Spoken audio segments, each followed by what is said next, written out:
First Year, Part 8, The Grand Prize. A.M. Ashwin. Wait, we're being timed?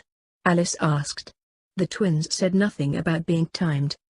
Maybe it means that if we don't hurry, the other teams might find all 6 chests before us, I said, standing up.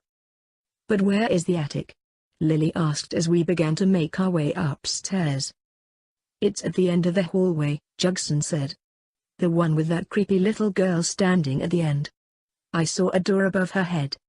As we reached the 2nd floor, I could see no sign of the little girl who had been standing there before. Just as Jugson had said, there was indeed a door in the ceiling. We ran over to it. Jugson tugged on the rope that hung from the door. The door flung open, and a set of rope stairs fell down. Jugson climbed up to the attic first. We followed him and reached the top one by one. I gasped in surprise when I reached the top. It wasn't like any attic I had ever seen. It had mirrors everywhere, even the walls were mirrors. The black and red tiled floor made me feel slightly dizzy. It looked as if there were 100 of us standing in the attic. If it weren't for the fact that I knew I was standing next to my team, I wouldn't be able to tell the mirror images from the actual people. There were no lights I could see in the attic, but it was bright nonetheless. A small rectangle hung on the wall. It had the number 5 on it. There were only 5 teams left. Right on the floor, there was a small blue chest. Well, this is easy, Lily said, stepping towards the chest. Lily made a grab for the chest, but her hand closed over nothing. I turned in a circle. All around me I could see the little blue chest on the floor. Its reflection in all the mirrors made it appear as if it was right there. Suddenly, Lily let out a loud scream. Her reflection in one of the mirrors had moved, not the same motion as Lily, but as if it were a different person. It had grabbed hold of Lily from behind and was now pulling her into the mirror. I reached out, trying to grab hold of Lily to pull her back. My arm only felt a mirror as I tried to grab Lily's arm. The other Lily pulled our Lily into the mirror, and all around us in the mirror's reflections, Lily screamed, pounding her fists against the mirrors. "Let me out! Help!" she screamed, over and over. "Lily," Alice yelled over Lily's panicked screams. "Calm down. Take a deep breath. Maybe if we can get the chest, the mirror will free you." Suddenly, another person came into view. All around me I could see Alice, Lily, Jugson, myself, and now there was a small girl in all of the mirrors, surrounding me. I recognized her as the girl with the teddy bear we had seen on our way to the 3rd floor. It looked like she was standing right next to me, but I knew it was probably just the mirror reflection. "You're right, Alice dear." The voice that came out of the girl's mouth didn't sound like a little girl at all. It barely sounded human. I wondered how she knew Alice's name. "Find the chest, and Lily will be free," the girl said. "But, if you can't find the chest before the time runs out, Lily's mine forever. Better hurry, time's running out." The little girl placed an hourglass on the floor. Its sand streamed through the middle at an alarming speed, the top was emptying too fast. The girl began to cackle. The sound echoed through the attic and went on and on. The noise could drive a person crazy. Wasting no time, we all began to grab at the blue chests that were all around us. Every time we reached for it though, we only came in contact with a mirror. The hourglass was already half empty, and it had been less than 30 seconds. Maybe that's what the clue had meant when it said time was running out. It was telling us that our next task would be timed. "Quick!"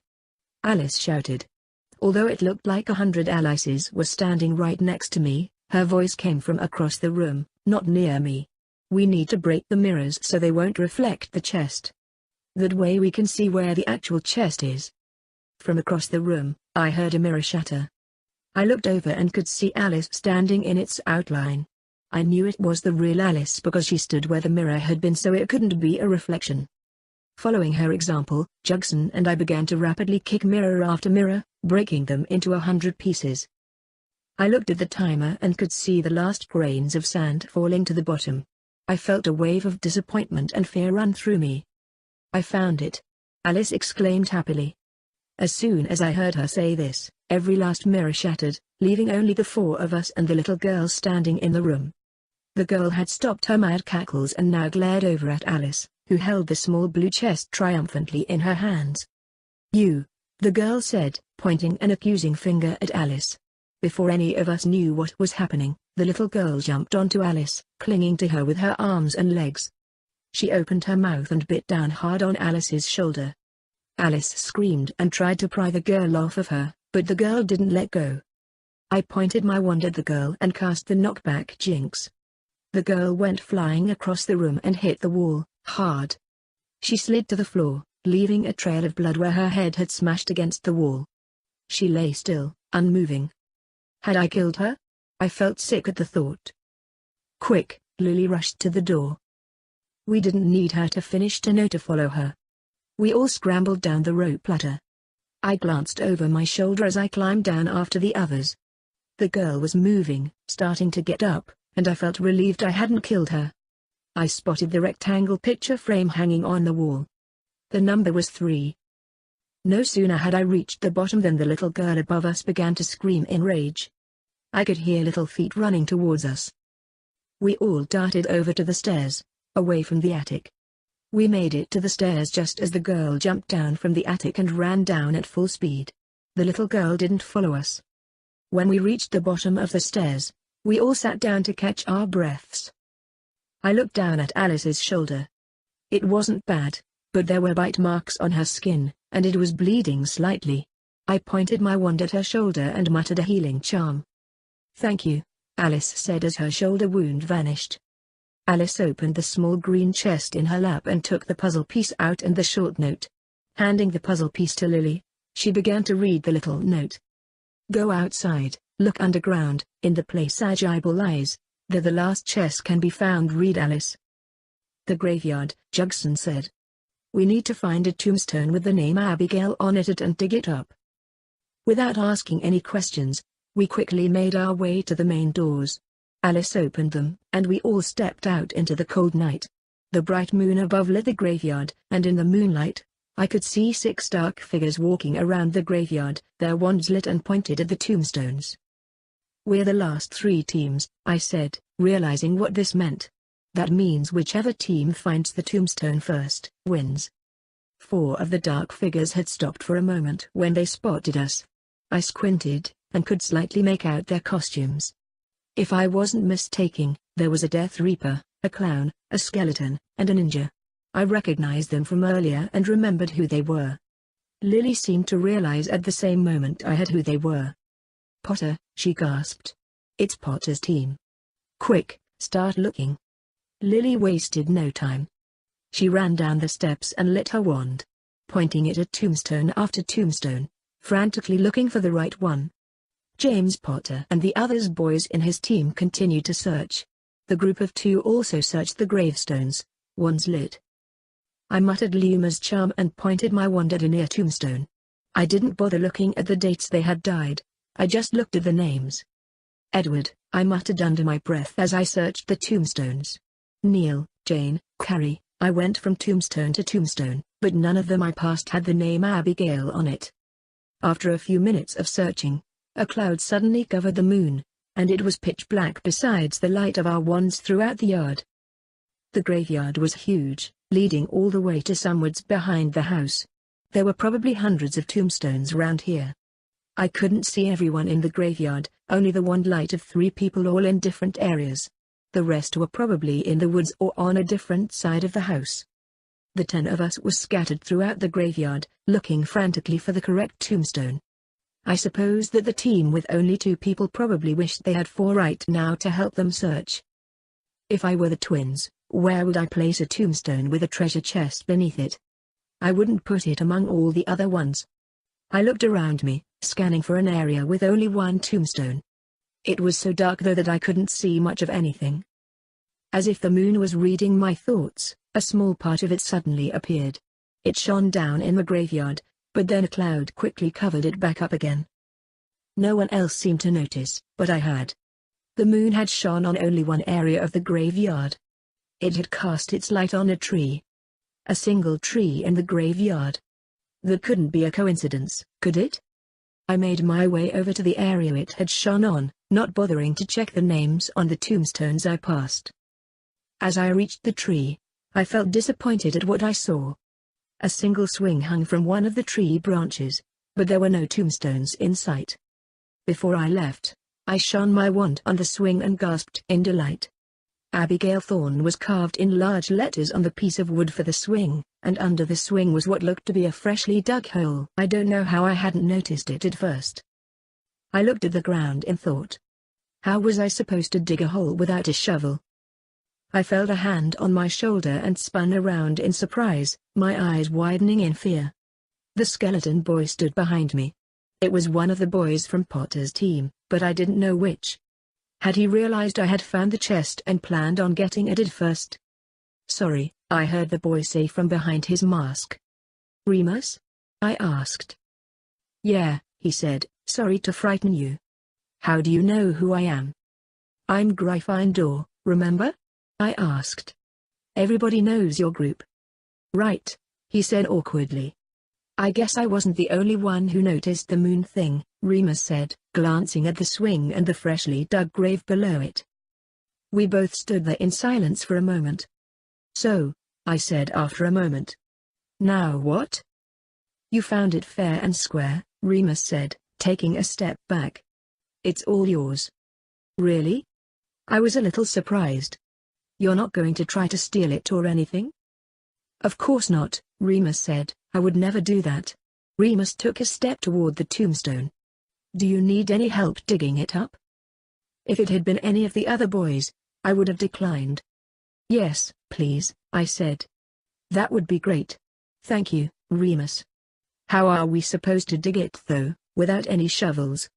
"With our hands, I suppose," Remus said, dropping down to his knees. He began to claw at the dirt. After a moment, I dropped down beside him and began to dig as well. We didn't need to dig long before we came to a small coffin. We pulled it out, surprised at how heavy it was, and opened it. I wasn't very surprised to find a small selection of a girl inside, wearing a faded blue dress. There was also a small chest with a map design on the outside. I opened it to find a puzzle piece and a map. "This is the map that leads to the grand treasure chest," I said, unfolding it. Remus glanced at it and stood up. "Well," he said, "you should get back to your team. James is going to be disappointed you guys won." "Why?" I asked as I stood up, brushing the dirt off my jeans. "I mean, why James Potter more than the rest?" "He wanted to beat Lily," Remus said, chuckling a little. "He kept saying we couldn't let Lily Evans win. I don't know why he doesn't want her to win so badly, to be honest."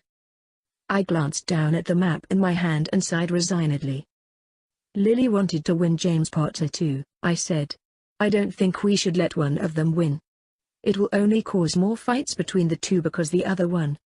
The one who won will be smug and rub it in the other's face, and the one who lost will probably want revenge. You know how those two are. It's probably why they wanted to win each other so badly so that they could rub it in the other's face. We can't let one of them win." "What do you mean?" Remus asked, clearly confused. "You want to give the map to the other team, so neither of our teams wins?" Remus sounded incredulous. "Well, no, not exactly," I said. "What if both of our teams could win? We could say we both found the map. Which is true, if you think about it." Remus was speechless for a moment. "You want James and Lily to win?" Remus asked. "Yes," I said. "After all, it was just sheer luck that I happened to get to this tree first.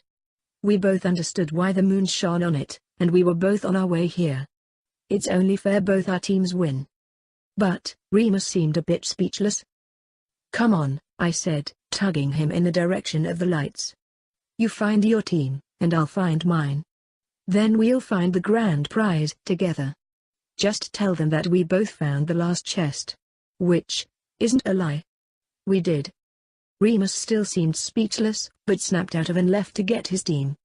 I found all of my teammates, and we all met up in the middle of the graveyard. Neither team seemed to understand why we were all together, and everyone was a bit speechless after we told them we had both found it at the same time.